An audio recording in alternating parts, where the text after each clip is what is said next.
કેમ છો વિદ્યાર્થી મિત્રો?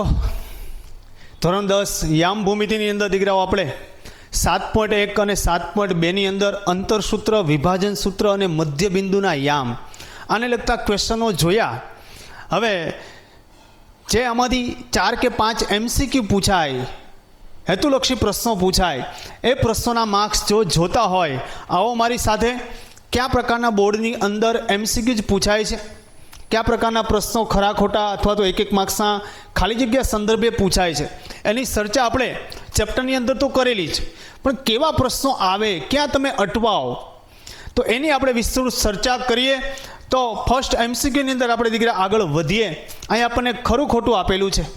પ્રશ્નને સમજો શું આપેલું છે કે બિંદુ -5 અને 12નું ઉગમ બિંદુથી અંતર -13 છે. સાચું કે ખોટું? હવે ઉગમ બિંદુ દીકરા આપણને આ બિંદુ આપેલું છે એના યામ આપણે કહીએ. આપણને જે બિંદુ આપેલું છે એના વિશે આપણે વાત કરીએ તો એ બિંદુને આપણે કહીએ એ બરાબર -5 અને 12 નું ઉગમ બિંદુના યામ તમને ખબર જ છે. ઉગમ બિંદુના યામ શું આવશે? તો કે સાહેબ ઉગમ બિંદુ તો 0 0 હોય. ઉગમ બિંદુ શું હોય? 0 0. અને ઉગમ બિંદુથી સૂત્ર તમે જાણો છો કે સાહેબ ઉગમ બિંદુથી કોઈ બિંદુનું સૂત્ર એટલે એવો બરાબર સીધું જ મેં તમને શોર્ટકટ સૂત્ર આપેલું હતું, x² + y². Y x² + y². શા માટે? કેમ કે સાહેબ તમે x યામનો તફાવત ને y યામનો તફાવત લ્યો તો આ 0 0 જ છે, એટલે સીધી જ શોર્ટકટ લગાવવાનું x² + y². ચાલો, તો -5 નો વર્ગ વત્તા 12 નો વર્ગ, -5 નો વર્ગ 25 આવશે, અને જ્યારે 12 નો વર્ગ કેટલો આવશે? -5 નો વર્ગ 25 આવશે, અને 12 નો વર્ગ 144 આવશે. ટોટલ સરવાળો કરશો તો 169. કેટલો આવશે? 169 એટલે 13 આવશે. બીજી વાત તમે વિચારો દીકરાઓ, તમે સીધો જ ખ્યાલ આવી જાય કે સાહેબ અંતર કોઈ દી ઋણ ન હોય. અંતર કોઈ દી ઋણ હોય નહીં. મારે તમને કેવું હોય કે સાહેબ સુરતથી અમદાવાદ તમે -200 કિલોમીટર જાઓ તો અંતર કોઈ દી ઋણ ન હોય. ચેપ્ટરની શરૂઆતમાં જ મેં તમને વાત કરેલી હતી, અંતર હંમેશા માટે ધન હોય. તો તમારે આ સોલ્યુશન ન કરવું હોય પહેલાં તમે કે સાહેબ આ વસ્તુ તો ખોટી છે. અંતર કોઈ દી ક્યારેય પણ ઋણ હોઈ શકે નહીં. સોલ્યુશન કરવાની પણ જરૂરિયાત ન હતી. ઓકે, ખ્યાલ આવી ગયો કે સાહેબ ઉગમ બિંદુથી અંતર, કદાચ તમે આ રીતે અંતર શોધો પણ ધન આવશે, અને તમારે ટ્વિસ્ટ સીધો જ જવાબ તમારી પાસે છે કે અંતર ક્યારે ઋણ હોઈ શકે નહીં. નેક્સ્ટ ક્વેશ્ચનની અંદર આપણે જઈએ. આપણને કીધેલું છે બિંદુ P -4 અને 2 એ અને B ને જોડતા રેખાખંડ પરનું બિંદુ છે. કે સાહેબ આ બિંદુ છે એ A અને B નામનો કોઈ રેખાખંડ છે. A અને B નામના રેખાખંડ પરનું બિંદુ છે. મેં સાહેબ એના યામ આપું છું -4 અને 6, બીના યામ આપું છું -4 અને -6. ઓકે, ચાલો. હવે જો બિંદુ P આની ઉપર ગમે ત્યાં હોય એનો મતલબ 3 બિંદુ સમરેખ થાય. જો બિંદુ P આ રેખાખંડ પર હોય તો A, P અને B એ સમરેખ થાય. એવું નથી કીધું કે સાહેબ બિંદુ P આનું મધ્ય બિંદુ છે. તો કોઈ બિંદુ જો કોઈ આપેલા રેખાખંડ પર હોય તો એક જ લાઈન પર આવેલા બિંદુઓને સમરેખ બિંદુઓ કહેવાય. તો સમરેખ માટેની શરત એવી હતી કે સાહેબ કોઈ પણ બેનો અંતરનો સરવાળો, કોઈ પણ બેના અંતરનો સરવાળો ત્રીજા બરાબર થાય તો બિંદુ સમરેખ કહી શકાય. તો દીકરા મેં ધારું છું કે સાહેબ આની ઉપર છે, આપણને કીધું છે યા નથી. તો આપણે પહેલાં અંતર લઈ લઈએ, A અને P વચ્ચેનું અંતર લઈએ. મેં A થી P વચ્ચેનું અંતર શોધું. A થી P વચ્ચેનું અંતર Pના યામ આપણે ધારી લઈએ સાહેબ X અને Y છે. સોરી, આપણને Pના યામ આપેલા છે, Pના યામ આપેલા છે -4 અને 2. જો આની પર હશે તો સમરેખ હોવું જોઈએ. આપણે A અને P વચ્ચેનું અંતર શોધી લઈએ. દીકરા શું આવશે? -4 પ્લસ આવશે, કેમ કે આ માઇનસ છે, એનો વર્ગ. આનો બેનો તફાવત લઈએ તો 4 - 2 નો વર્ગ. ઓકે, ચાલો આ 0 થઈ જશે. MCQ છે, આપણે ફટાફટ કામ કરશું. 6 માંથી 2 જશે તો 4, 4નો વર્ગ કેટલો થશે તો કે સાહેબ 16, 16નું વર્ગમૂળ કેટલું નીકળશે તો કે સાહેબ 4. એમસીક્યુ છે, જેટલું ફટાફટ આપણે કામ કરશું એટલો આપણને ફાયદો થશે. હવે દીકરા આપણે પીબી શોધી લઈએ. પી થી બી વચ્ચેનું અંતર સૂત્ર આપણે ન લગાવતા સીધું જ કામ કરીએ તો કે સાહેબ -4 માઇનસ સૂત્રના ને આ ભાઈ પાછા માઇનસ, માઇનસ માઇનસ પ્લસ 4નો વર્ગ. તેવી રીતે 2 માઇનસ સૂત્રના આ પાછા માઇનસ, માઇનસ માઇનસ પ્લસ 6નો વર્ગ. એક માઇનસ ને એક પ્લસ બંને કેન્સલ થશે, ત્યાં આવશે 0. 6 ને 2 8, 8નો વર્ગ 64, વર્ગમૂળ નીકળે કેટલું ભાઈ 8. હવે એ પી, પી બી, એ બી, એ થી બી વચ્ચેનું અંતર શોધીએ તો એ થી બી વચ્ચેનું અંતર ઘટકો લેશું એ અને બીના. ચાલો, -4 માઇનસ માઇનસ પ્લસ 4નો વર્ગ, અહીંયા આવશે 6 માઇનસ માઇનસ પ્લસ 6નો વર્ગ. ઓકે, ચાલો દીકરા આગળ વધીએ. સાહેબ આ માઇનસ અને પ્લસ એટલે 0. 6 ને 6 12, 12નો વર્ગ 144, વર્ગમૂળ નીકળે કેટલું ભાઈ 12. તો હવે જો કોઈ બેનો સરવાળો તો અહીં દેખાય છે કે સાહેબ પેલા નાનલું અંતર છે એનો સરવાળો કરીએ. મોટાનું નાનલાનું અંતર કરવાની જરૂર નથી, મોટા કરતાં બંને જે નાના છે એનો સરવાળો કરીએ તો કે અહીં AP plus PB, AP plus PB કરીએ તો કે સાહેબ એપીનું માપ છે કેટલું અંતર આવ્યું 4, પીબીનું આવ્યું 8, કેટલું થયું 12. તો 12 એટલે કોણ તો કે સાહેબ એ બી. આનો મતલબ શું થયો તો કે સાહેબ એપી પ્લસ પીબી બરાબર આવ્યું કોણ એ બી. અને આપણી સમરેખ માટેની શરત એવી હતી કે જો બે ડિસ્ટન્સનો સરવાળો ત્રીજા ડિસ્ટન્સ બરાબર હોય, આ બેનો સરવાળો એ બી જેટલો થયો, મતલબ કે બિંદુ પી એ રેખાખંડ પર છે, સમરેખ છે.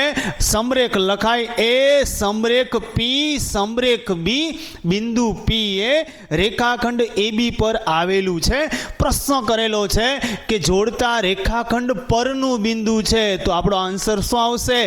ખરું છે સાહેબ, ખરું કે હા આપેલું વસ્તુ છે બિંદુ પી એ અને બી પર આવેલું છે. ખાસ ધ્યાન રાખજો. આના આ પ્રશ્નને દીકરા તમે યામ સમતલની અંદર બિંદુ દોરીને જોડશો, ખ્યાલ આવી જશે. તમે સ્કેલ માપ સારું વ્યવસ્થિત લઈ લેજો તો પણ તમારે સોલ્યુશન કરવાની જરૂર નહીં પડે. આ એની શોર્ટકટ છે. મેં પહેલાં જ તમને વાત કરી હતી કે સાહેબ ચેપ્ટરના તમામ પ્રશ્નો છે એ શોર્ટકટ રીતે સોલ્વ કરવા માટે એક જ વસ્તુ છે, યામ સમતલ દોરો, ધેટ્સ ઓલ. આગળ વધીએ. એના પછીનું એમસીક્યુ બિંદુ 2, 3, 4, 1 વચ્ચેનું અંતર 2√2 છે. સાચું કે ખોટું? ચાલો જોઈએ. સાહેબ પહેલા બિંદુને મેં એ કહું એના યામ છે 2, 3, બીજું બિંદુ બી છે એના યામ 4 અને 1 છે. આ બે બિંદુ વચ્ચેનું અંતર કેટલું છે? એમ આ લોકો એમ કે 2√2 છે. આપણે જોવાનું છે તો કહેવાનું સાચું, નથી તો કહેવાનું છે નહીં. ચાલો દીકરા એ અને બી વચ્ચેનું અંતર સૂત્ર લગાવો x1 x2 હોલ સ્ક્વેર. અને હવે ભાઈ તમને તો સૂત્ર બરાબર મોઢે રહી ગયેલું છે, ઘટક મૂકવાના છે. ચાલો ભાઈ 2 - 4નો વર્ગ વત્તા 3 - 1નો વર્ગ. 2 માંથી 4 જશે તો -2નો વર્ગ, 3 માંથી 1 જશે તો 2નો વર્ગ. -2નો વર્ગ તો કે સાહેબ 4, 2નો વર્ગ 4, 4 ને 4 વર્ગમૂળમાં 8, 8નું વર્ગમૂળ તો કે સાહેબ 4 × 2 = 8. 4નું કેટલું નીકળે? 2, 2નું નીકળે નહીં. જવાબ આવ્યો 2√2. આગળના પ્રશ્નમાં ઋણ હતું, -13 હતા, એટલે તમે કહી શકતા હતા કે સાહેબ ખોટું છે. અહીંયા પ્લસ છે, ચકાસવું પડે. ચકાઈશું તો ખબર પડી હા અંતર 2√2 આવે છે. તો અહીંયા કહેશું હા સાહેબ હા તમે ખરા છો, આપેલો વિધાન ખરું છે, એનું અંતર 2√2 છે. ઓકે, નેક્સ્ટ આગળ વધીએ. ઉગમ બિંદુના યામ 0, 0 છે હોય ને. ઉગમ બિંદુ યામાક્ષો જ્યાં છેદે, ઉગમ બિંદુના યામ 0, 0 હોય. નાનલા પ્રશ્ન બચ્ચા તમને પૂછે ખરા ખોટા વિધાનોની અંદર. અટકવાનું નથી, છટકવાનું નથી, માત્ર ને માત્ર બ્રહ્માસ વિડીયો સિરીઝ જોઈ લેશો, ટોટલ કોન્સેપ્ટ તમારો ક્લિયર થઈ જશે કે સાહેબ શું કહેવા માગે છે, કેવા એમસીક્યુ તમને પૂછાશે. ઓકે, આગળ વધીએ. કાટકોણ ત્રિકોણનું પરિકેન્દ્ર તમારા માટે નવો પ્રશ્ન. ચેપ્ટરની અંદર ક્યારેય આપણે પરિકેન્દ્ર માટેની ચર્ચા નથી કરી, પરિકેન્દ્ર માટેની વાત કરેલી છે નહીં. પરિકેન્દ્ર, પરી એટલે ફરતું, કાટકોણ ત્રિકોણ આવો છે. હવે એમ કે સાહેબ કાટકોણ ત્રિકોણનું પરિકેન્દ્ર એટલે કાટકોણ ત્રિકોણની ફરતે વર્તુળ હોય હે ને, તો પરી એટલે ફરતે, અને આ કાટકોણ ત્રિકોણ ફરતે છે એવું સમજો. કાટકોણ ત્રિકોણની ફરતે વર્તુળ છે અને એમ કે છે કાટકોણ ત્રિકોણનું પરિકેન્દ્ર વર્તુળનું મધ્ય બિંદુ હોય. આ ખરેખર રિયલ સાચું છે? આપણે આકૃતિ દોરી તમને એમ લાગશે સાહેબ થોડુંક દૂર છે. ના, કાટકોણ ત્રિકોણની પરિકેન્દ્ર, કાટકોણ ત્રિકોણની અંદર પરિવર્તુળ જે હોય એ પરિવર્તુળનું પરિકેન્દ્ર, પરિવર્તુળ આને કહેવાય પરિકેન્દ્ર. તો પરિકેન્દ્ર કાટકોણ ત્રિકોણનું મધ્ય બિંદુ જ હોય.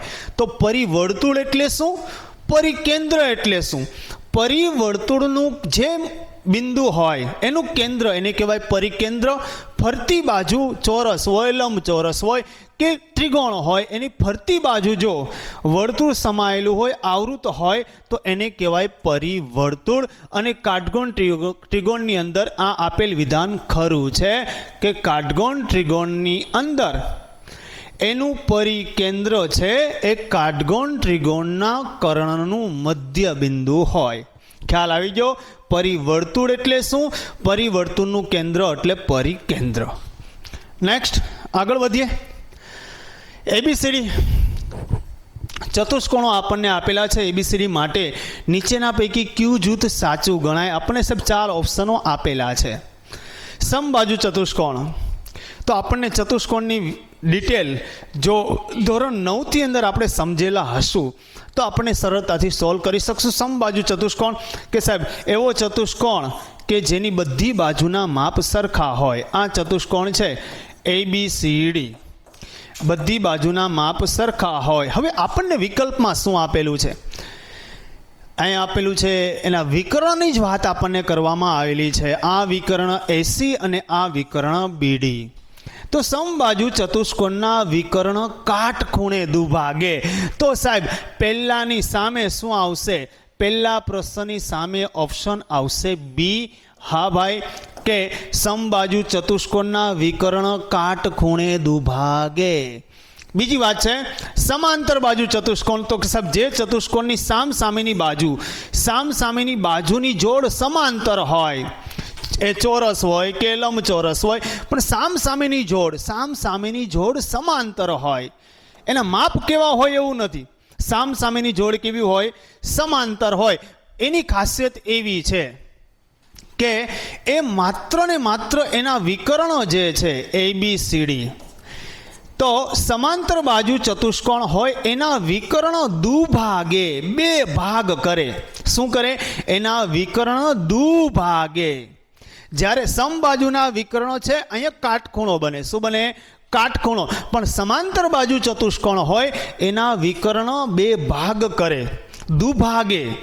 એકબીજાને ટચ કરવાના છે, 2 સરખા ભાગ કરવાના છે. તો સમાંતર બાજુ ચતુષ્કોણની સામે આવશે ઓપ્શન એ આવશે.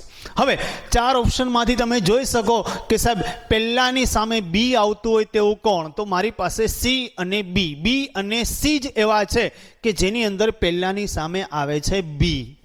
ઓકે, હવે બીજો પ્રશ્ન આગળ વધીએ. તો કે સાહેબ બીજાની સામે એ આવતું હોય તેવું કોણ? તો કે સાહેબ બીજાની સામે એ આવે તો મને એવું લાગે છે કે સાહેબ આ જવાબ મારો હોઈ શકે. જ્યારે અહીંયા બીજાની સામે સી આપેલું છે, બીજાની સામે શું આપેલું છે? સી. પણ આપણે 2 જ સોલ્વ કર્યા તે આપણને પ્રશ્નનો જવાબ, આન્સર આપણને મળી ગયો કે આપણો જવાબ આવશે શું? તો કે સાહેબ પહેલાની સામે બી આવશે, સમાંતર સામે એ આવશે. પહેલાની સામે બી, બીજાની સામે એ. જોઈ લે ત્રીજા માટે. જ્યારે આની અંદર પહેલા સામે બી આવે ને બીજા સામે એમ કે છે સી, એકરૂપ હોય, એના વિકર્ણ એકરૂપ હોય. એકરૂપ કરતા ખરેખર શું હોય? સમાંતર બાજુમાં દુભાગે, બે સરખા ભાગ કરે. ઓકે, તો હવે લંબચોરસ કાટખૂણે દુભાગે. લંબચોરસના વિકર્ણ જે હોય, લંબચોરસના વિકર્ણ અને કાટખૂણે દુભાગે, તો કે સાહેબ લંબચોરસ હોય, મેં લંબચોરસ આવો દોરું, તો કાટખૂણે દુભાગવા કરતાં સાહેબ લંબચોરસના વિકર્ણની લંબાઈ સમાન હોય તો મારી પાસે ત્રીજાની સામે આવેલું છે ડી, એસી અને બીડી એકરૂપ હોય, એક સરખા હોય. કેવા હોય? એ કાટખૂણે ન દુભાગે, આ બંનેની લંબાઈ કેવી હોય? સરખી હોય. તો મારી પાસે ખાલી ચોરસ છે, ચોરસ અને દુભાગે શું? તો કે સાહેબ એસી અને બીડી એકરૂપ હોય. એસી અને બીડી બંનેના વિકર્ણ જે ચોરસ છે તો ચોરસના વિકર્ણ એકરૂપ, એક સરખા હોય. ઓકે, ખ્યાલ આવી ગયો? પહેલો પ્રશ્ન હતો સમબાજુ, સમબાજુના વિકર્ણ કાટખૂણે દુભાગે. સમાંતર બાજુ ચતુષ્કોણ છે તો એક માત્ર ને માત્ર દુભાગે, બે સરખા ભાગ કરે. જ્યારે લંબચોરસના વિકર્ણ એકરૂપ હોય, ચોરસના વિકર્ણ પણ એકરૂપ હોય, તો પ્રશ્ન આવે કે સાહેબ ત્રીજા સામે તો સી પણ લઈ શકાય અને ચોથા સામે ડી લેવાય, અથવા ત્રીજા સામે ડી પણ લેવાય. પણ પહેલા બે પ્રશ્નો છે, પહેલું અને બીજું, એ તમારા સાચા હોવા જોઈએ. બાકી ત્રીજા સામે તમે ડી પણ લખી શકો, ત્રીજા સામે સી પણ લખી શકો, પરંતુ આ બંનેનું સોલ્યુશન માત્ર બીની અંદર જ થાય છે, જે સોલ્યુશન આપણને સીમાં મળતું નથી. આ પ્રકારના જોડકાઓ પણ દીકરાઓ તમને બોર્ડની અંદર પૂછી શકે. આગળ વધીએ. આપણને કીધું નીચેના બિંદુઓ એક્સ અને વાયને જોડતા XYના મધ્ય બિંદુ પીના યામ. એક્સ અને વાયને જોડતા, આપણે એક્સ અને વાયને જોડતા XYના મધ્ય બિંદુ પી, પી છે XYનું મધ્ય બિંદુ છે, -2 અને 3. નીચેનામાંથી કયો વિકલ્પ સાચો છે? શું કરાય? ખ્યાલ આવી ગયો હશે કે સાહેબ 4 ઓપ્શનમાંથી મારે એવું જોવાનું કે 4 ઓપ્શનમાંથી કોનું મધ્ય બિંદુ છે -2 અને 3 બને છે. બધા ચકાસવા પડે, બધા જોવા પડે. પહેલું આપણે જોઈએ કે સાહેબ આનું મધ્ય બિંદુ, એટલે સરળતાથી આપણે જોવું હોય, તમે આ વાત સમજી લીધી હશે કે સાહેબ આનું મધ્ય બિંદુ શું બને? તો બેનો સરવાળો કરો ભાઈ. તો કે સાહેબ -4 + 2 ભાગ્યા 2, 3 + 2 ભાગ્યા 2. સાહેબ અહીંયા આવશે 5, આ આવશે નહીં. ખ્યાલ આવી ગયો? બીજાનો વિચાર કરો. તો કે સાહેબ બીજા માટે વિચારીએ આપણે. તો કે સાહેબ 0 - 2 ભાગ્યા 2, 2 + 2 ભાગ્યા 2. અહીંયા 2 છે, -2 ભાગ્યા 2 એટલે 1 આવશે. આ છે ખોટું. બીજાનું સોલ્વ કરવાની જરૂર નથી. 2 ને 2 4, 4 ભાગ્યા 2 એટલે 2.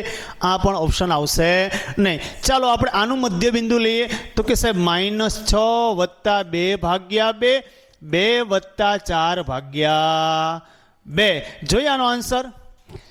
-6 માંથી 2 જશે, -4 ભાગ્યા 2, 6 ભાગ્યા 2 કેટલા આવશે? 4 ભાગ્યા 2 એટલે આવશે -2, 6 ભાગ્યા 2 એટલે આવશે 3. અને આ લોકો એમ કે છે કે સાહેબ મધ્ય બિંદુ આપ્યું પણ કોનું છે? તો કે સાહેબ x - 6, x -6, 2 અને 4 નું મધ્ય બિંદુ કોણ થાય ભાઈ? -2 અને 3. ખ્યાલ આવ્યો? મધ્ય બિંદુ આપેલું હોય, કીધું મધ્ય બિંદુ છે પણ કોનું? 4 એ 4 ચકાસવા પડે. સૂત્રની જરૂર નથી. મધ્ય બિંદુમાં સાહેબ x યામનો સરવાળો ભાગ્યા 2, y યામનો સરવાળો ભાગ્યા 2. Okay, done. કોઈ પણ MCQ હશે ફટાફટ આપણે સોલ્વ કરી દેશું. આગળ વધીએ.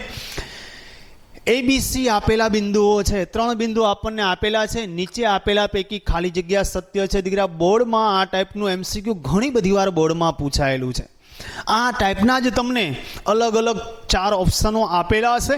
ક્યાંય ને ક્યાંય કન્ફ્યુઝ તમને કરશે. બોર્ડમાં MCQ બહુ બધી વાર, ખાસ આની ઉપર જોજો. અહીંયા આપણને આપ્યું છે 2 વચ્ચેનું અંતર આપ્યું છે. અહીંયા પણ 2 વચ્ચેનું અંતર આપ્યું છે. આ લોકો કે CAB નું મધ્ય બિંદુ છે. આપણે બધું જ ચકાસવું પડે. પણ આપણે પહેલાં બધાના માપ લઈ લઈએ, કેમ કે સમરેખ અસમરેખ માટે આપણે માપની જરૂરિયાત પડે. ઓકે, તો આપણે પહેલાં શું કામ કરીએ? તો આપણે કામ કરીએ A અને B વચ્ચેનું અંતર લઈ લઈએ. એ અને બી વચ્ચેનું અંતર. બોલો અંતર સૂત્ર ન લગાવ્યા વગર 1 - 2 હોલ સ્ક્વેર વત્તા 2 - 3 હોલ સ્ક્વેર. ડન. ખ્યાલ આવી ગયો ભાઈ. 1 માંથી -2 -1 નો વર્ગ, 2 માંથી 3 એટલે -1 નો વર્ગ. દીકરા શું આવશે? 1 અહીંયા આવશે. 1 વર્ગમૂળની અંદર 2. ઓકે ચાલો હવે આપણે શું દીકરા શોધીએ તો કે એ બી પછી બીસી નું માપ શોધી લઈએ. ઘટકો કોના લખવાના? બી અને સી ના. ચાલો શું આવશે? 2 - 3 નો વર્ગ વત્તા 3 - 4 નો વર્ગ. ડન. ચાલો અહીંયા આવશે -1 નો વર્ગ, 3 માંથી 4 એટલે -1 નો વર્ગ. ઉપર જેવું જ કામ થશે. 1 + 1 એટલે વર્ગમૂળની અંદર 2. હવે એ બી બી સી. હવે મૂલ્ય મેળવીએ આપણે એ સી નું. સાહેબ 3 માર્ક્સનો ક્વેશ્ચન નથી છતાં બી સોલ્યુશન કરવું પડે છે. તો આને સોલ્વ માટે યામ સમતલમાં મૂકી દેશો તો પણ તમને આન્સર નિયર અબાઉટ મળી જ જશે. એસી જોઈએ તો કે 1 - 3 નો વર્ગ વત્તા 2 - 4 નો વર્ગ. ચાલો દીકરા સોલ્યુશન લાવીએ. 1 - 3 શું જવાબ આવશે? -2 વર્ગ આવશે. 4 + 4 એટલે કેટલા આવશે? 8. 8 નું શું નીકળશે? 4 × 2 = 8. 4 નું નીકળે 2. અહીંયા આવશે √2. જો સાહેબ અહીંયા તો એવું બને છે કે √2 2 ટાઈમ √2 2 વાર √2 તો શું બન્યું? તો કે સાહેબ અહીં બને છે એ બી વત્તા બીસી બરાબર એસી. એટલે તો કે સાહેબ √2 વત્તા √2 બરાબર 2 √2 સત્ય છે. તો અહીંયા જુઓ આ વિકલ્પ બની શકે. અંતર મેળવીને આ વિકલ્પ બની શકે. 4 ઓપ્શનમાં જુઓ. પહેલાં તો શરત પ્રમાણે યાદ કરો કે સાહેબ કોઈ પણ બેના અંતરનો સરવાળો ત્રીજા બરાબર હોય, સમરેખ હોય. સમરેખનો ઓપ્શન છે. આ એમ કે છે એ બી સી સમરેખ નથી. અરે ભાઈ છે, અરે ભાઈ છે. બીજું એ બી પ્લસ અહીંયા આપ્યું છે એસી પ્લસ બીસી બરાબર એ બી. એવું થતું છે નહીં. એ બી પ્લસ બીસી વાળો ઓપ્શન આપણને આપ્યો છે ઓપ્શન નંબર બી, જે આપણો સાચો ઓપ્શન છે કે એ બી વત્તા બીસી બરાબર એસી થાય. મધ્ય બિંદુ નથી અને સમરેખ છે. અહીંયા કીધું સમરેખ નથી. ખરેખર સમરેખ છે હોત તો ઓપ્શન આપણો આવે સમરેખ છે. ખ્યાલ આવે? કેવા MCQ કેવા વિકલ્પ મૂકી દેશે તમને ખ્યાલ પણ આવશે નહીં. માત્ર થિયરી બેઝને બરાબર કોન્સેપ્ટ જો ક્લિયર હશે, ડન, બધા જ MCQ સોલ્વ થઈ જશે. આગળ આવો. સરસ મજાની વાત. બિંદુ P -5 2 માંથી X અક્ષ પર દોરેલા લંબનો લંબપાદ. લંબપાદ એમ છે તો એમના યામ શું આવે? ઓકે દીકરા, આવા પ્રશ્નને સોલ્વ કરવા માટે દીકરા એક સમતલ તમે પહેલા લઈ લો. આપણે સમતલ લઈ લે. સમતલની અંદર અંદાજિત લગાવીએ સાહેબ કયા ચરણમાં આ બિંદુ આવશે. x માઇનસ આ બાજુ હોય, y ધન આ બાજુ હશે. મેં અંદાજ લગાવો કે સાહેબ આ -5 છે અને આ 2 નામનું બિંદુ છે. આ બંને ભેગા થશે અહીંયા આ પોઈન્ટ પર, જેના યામ કહેવાશે -5 અને 2. હવે જો એમાં કીધું છે x અક્ષ પર દોરેલ, આ x અક્ષ ઉપર દોરેલો લંબનો લંબપાદ. લંબ છે એનું બિંદુ જે હોય એ લંબ બિંદુ x અક્ષને જ્યાં છેદે એને કહેવાય લંબપાદ બિંદુ. તો લંબપાદ બિંદુના યામ શું આવે? તો કે સાહેબ આ x અક્ષ પર હોય તો y તો 0 હોય. 4 ઓપ્શનમાં જુઓ y 0 ક્યાં છે? અહીંયા નથી, અહીંયા નથી. ઓપ્શન આવશે -5 અને 0. x અક્ષ ઉપર દોરેલો આ લંબ, એ લંબ જ્યાં x ને ટચ કરે એ બિંદુ લંબપાદ બિંદુ. x અક્ષ ઉપર y ન હોય તો -5 0 એ તમારું લંબપાદ બિંદુ છે. અહીંયા તમને લંબપાદ દોરેલા લંબના લંબપાદ એમ છે એમના યામ શોધવાના હતા.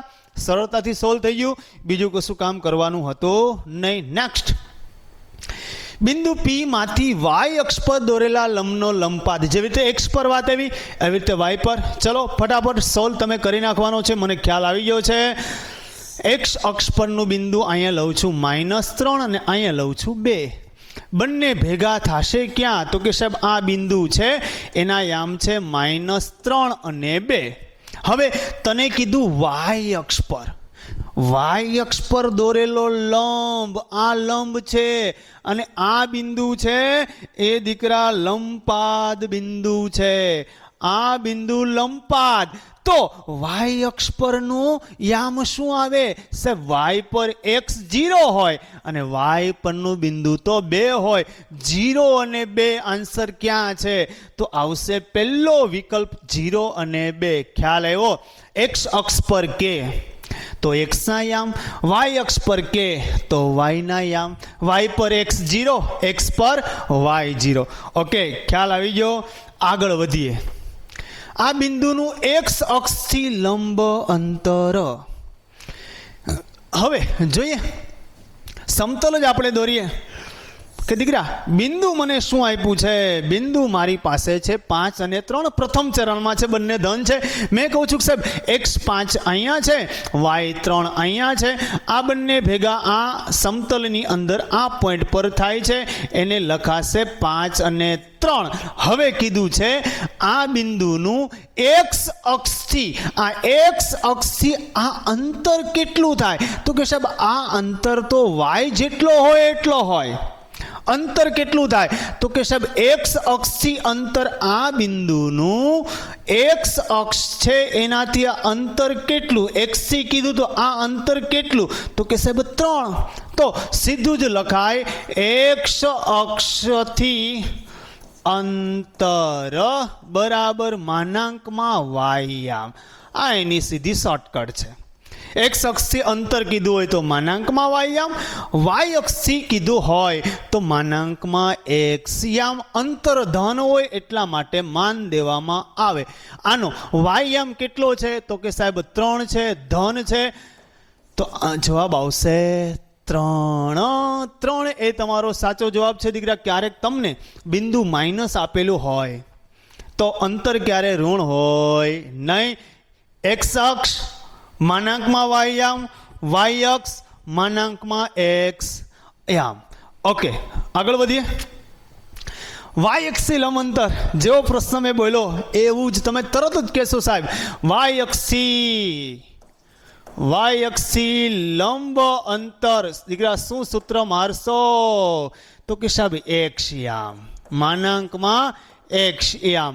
માનાંકમાં x યામ કેટલો છે? તો કે સાહેબ -2 છે. ઓ ભાઈ જો, માઇનસનું માન કેવું નીકળે, પ્લસ અંતર કેવું હોય? ધન. જવાબ આવશે 2. જે મેં તમને સમતલમાં સમજાવ્યું દીકરા, એ જ પ્રશ્ન ફરી વાત ત્યાં ઉદ્ભવ્યો. એનું સોલ્યુશન તમને ખ્યાલ આવ્યું? x અક્ષથી અંતર માનાંકમાં y યામ, y અક્ષથી અંતર માનાંકમાં x યામ.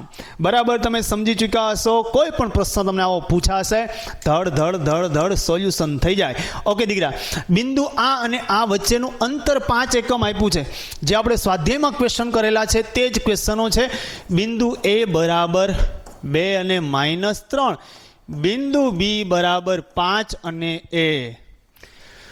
5 અને a એનું અંતર મને આપ્યું છે સાહેબ. a અને b વચ્ચેનું અંતર સૂત્ર મેં લગાવું, ધેન ab સ્ક્વેર કહીશ, વર્ગમૂળ નહીં આવે. સીધું સૂત્ર શું આવશે?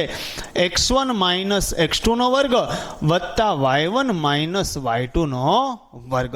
દીકરા a અને b વચ્ચેનું અંતર કેટલું આપી દીધું છે સાહેબ? શોધવાનું નથી મારે, x એ શોધવો છે, છતાં બી સૂત્ર લગાવીશ, અંતર સૂત્ર. 5 નો વર્ગ એ શું આવશે? 2 -5 નો વર્ગ વત્તા -3 a નો વર્ગ. ઓકે ચાલ, 5 નો વર્ગ 25, 2 માંથી 5 જશે તો -3 નો વર્ગ. અહીંયા એમને રહેવા દઉં, જરૂરિયાત પડશે તો જ મેં આના અવયવ પાડીશ. 25 ના 25 -3 નો વર્ગ 9 વત્તા -3 a નો વર્ગ. 9 ને આ બાજુ લાવીશ 25 - 9 બરાબર -3 - એનો વર્ગ. ખ્યાલ આવે છે?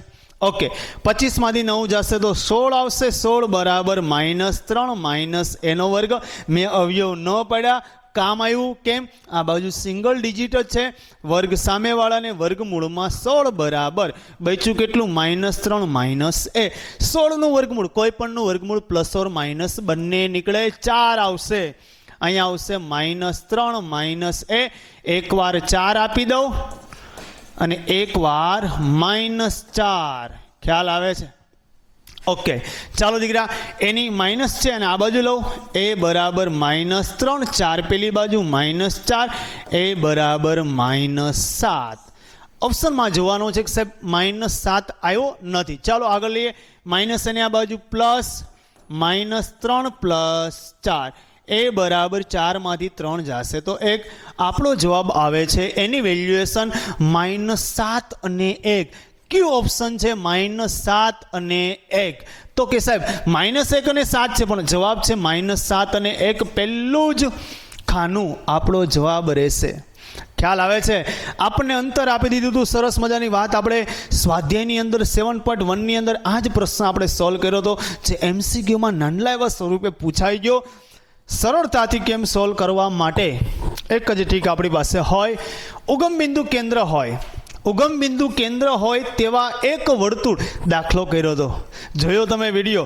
એની અંદર બેઠો દાખલો છે. ઉગમ બિંદુ કેન્દ્ર, એક વર્તુળના વ્યાસનું એક અંત્ય બિંદુ હોય તો બીજું શોધવું છે. અરે ભાઈ, વર્તુળ છે, વર્તુળની અંદર વર્તુળનું કેન્દ્ર દીકરા શું આપ્યું છે કે ઉગમ બિંદુ કેન્દ્ર. કેન્દ્ર છે 0, 0. ઓકે, વ્યાસ, વ્યાસ, આ વ્યાસ છે. વ્યાસ પરનું એક બિંદુ આપ્યું છે, એ આપ્યા છે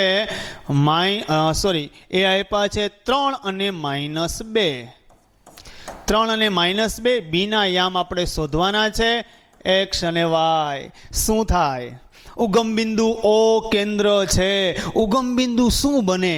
જો ભાઈ, ઉગમ બિંદુ કેન્દ્ર હોય તો આ OA અને OB સમાન, કેમ કે બંને ત્રિજ્યાઓ, બંને ત્રિજ્યા સમાન હોય. અંતર કેવું હોય? સમાન હોય.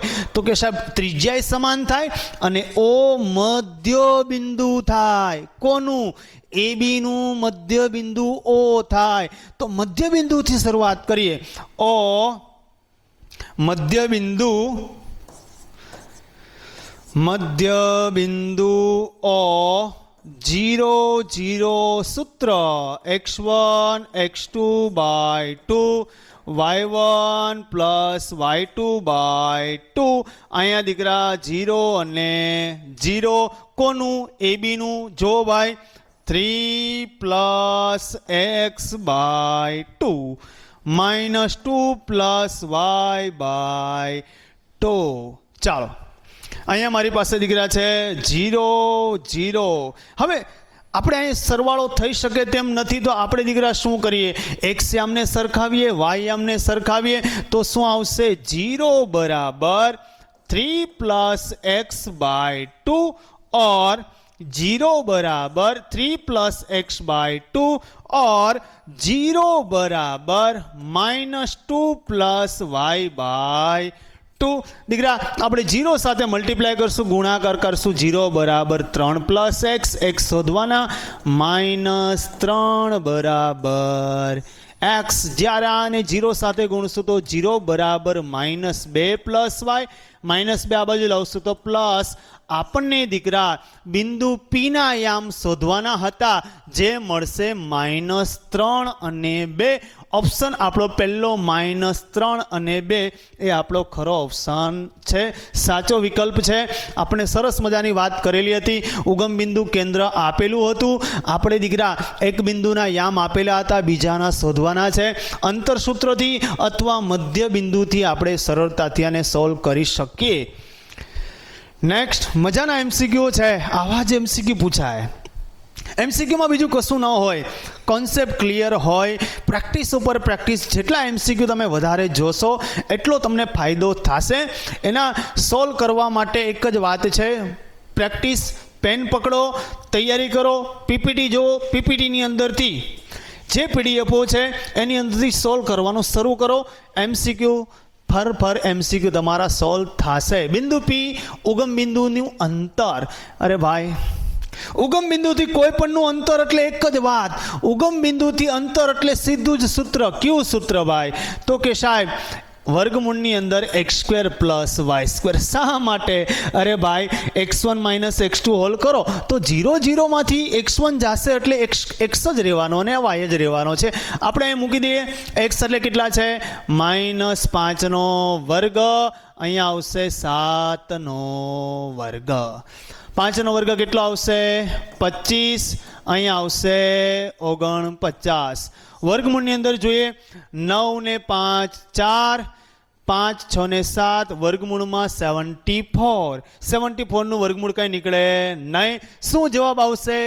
વર્ગમૂળની અંદર 74. ઉગમ બિંદુની વાત આવે અંતર માટે સાહેબ અંતર સૂત્ર સીધી શોર્ટકટ છે. વર્ગમૂળમાં x² + y². મોટા સૂત્ર મૂકવાની આપણે જરૂરિયાત છે નહીં. એ જ વાત આવી આગળ સોલ્વ કર્યું એ જ પ્રકારનું છે. બિંદુ -4 9નું x અક્ષથી લંબ અંતર. x અક્ષથી લંબ અંતર વાય તો x અક્ષથી લંબ અંતર બરાબર શું આવે? અરે ભાઈ માનાંકમાં વાય. વાય કેટલો છે? તો કે સાહેબ 9 છે. 9નું માન કેટલું નીકળે? 9 જ નીકળે. ખ્યાલ આવી ગયો? ઓકે. માત્ર શોર્ટકટ દ્વારા x અક્ષ અથવા y અક્ષ પરની જ્યારે વાત કરવામાં આવે, અંતર શોધવામાં આવે, તમે સાહેબ યામ સમતલ બતાવો અથવા સીધું સૂત્ર લગાવો, કામ તમારું થઈ જશે. નવી વાત છે તમારા માટે. નવી વાત છે. જેવી રીતે પરિકેન્દ્ર પરિવર્તુળ નવું હતું તેવી રીતે ત્રિકોણના 3 બિંદુ આપેલા છે. શિરોબિંદુ ધરાવતા ત્રિકોણનું મધ્ય કેન્દ્ર. જ્યારે મેં થિયરી ચલાવી હતી ત્યારે રેખાખંડના મધ્ય બિંદુની સાથે ત્રિકોણનું મધ્ય કેન્દ્ર પણ મેં તમને સમજાવ્યું હતું કે સાહેબ ત્રિકોણનું મધ્ય કેન્દ્ર શોધવું હોય તો ત્રિકોણના મધ્ય કેન્દ્રના સૂત્ર સીધું કેવું છે. કેમ કે ત્રિકોણના મધ્ય કેન્દ્ર માટે સાહેબ તમે વેધ બધા દોરશો, વેધનું મધ્ય બિંદુ શોધશો. એના કરતાં સીધું જ ત્રિકોણના મધ્ય કેન્દ્રનું સૂત્ર છે ત્રિકોણનું મધ્ય કેન્દ્ર.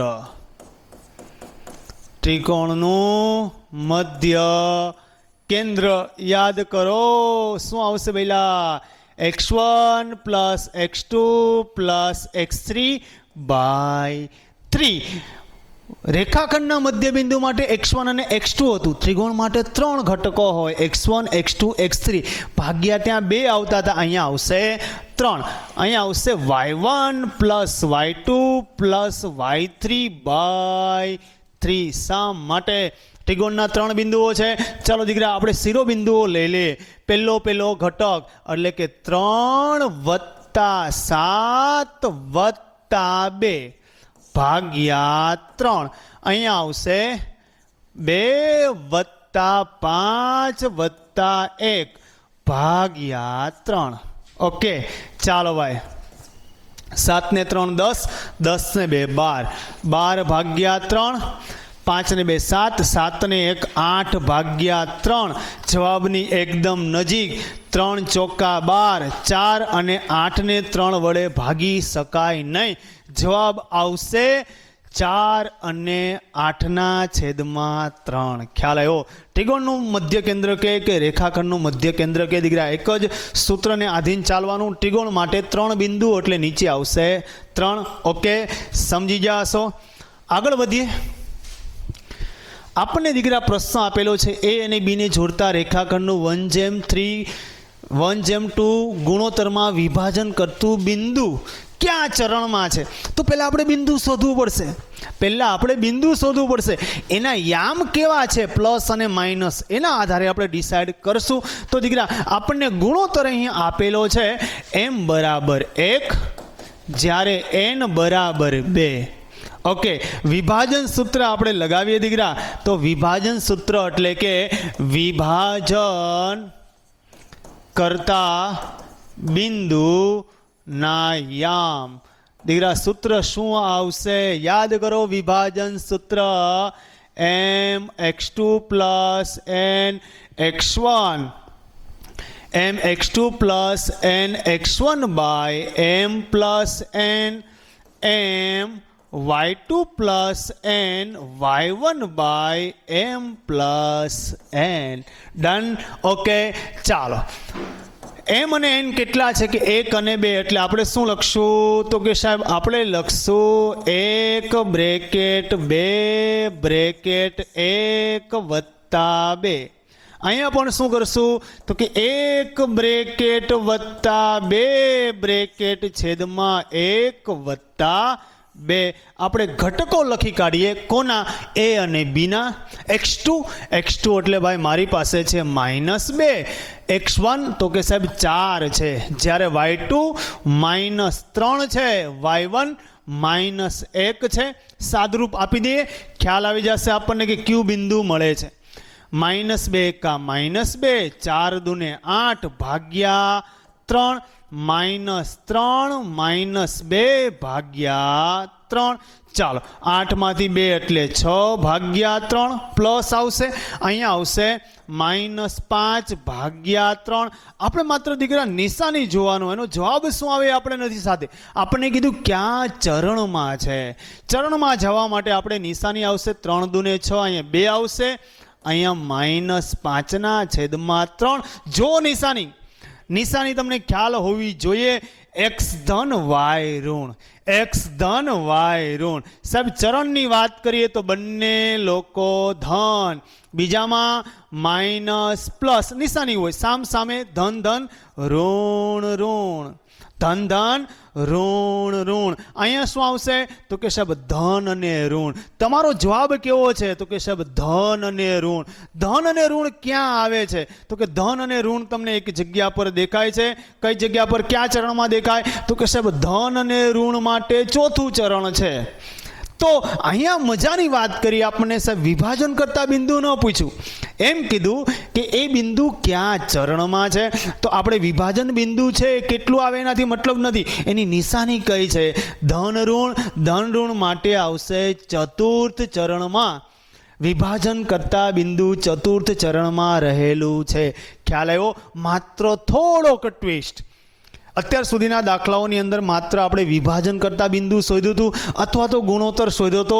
આ વિભાજન કરતા બિંદુ કયા ચરણમાં, એક જ વાત, ધન ઋણ તમને ખ્યાલ હશે આ ચક્કરની અંદર, સમતલની અંદર, તો તમે સરળતાથી એનું સોલ્યુશન લાવી શકશો. આના પછીના MCQ છે, આપણે MCQનો માત્ર 2 જ જોયેલો છે.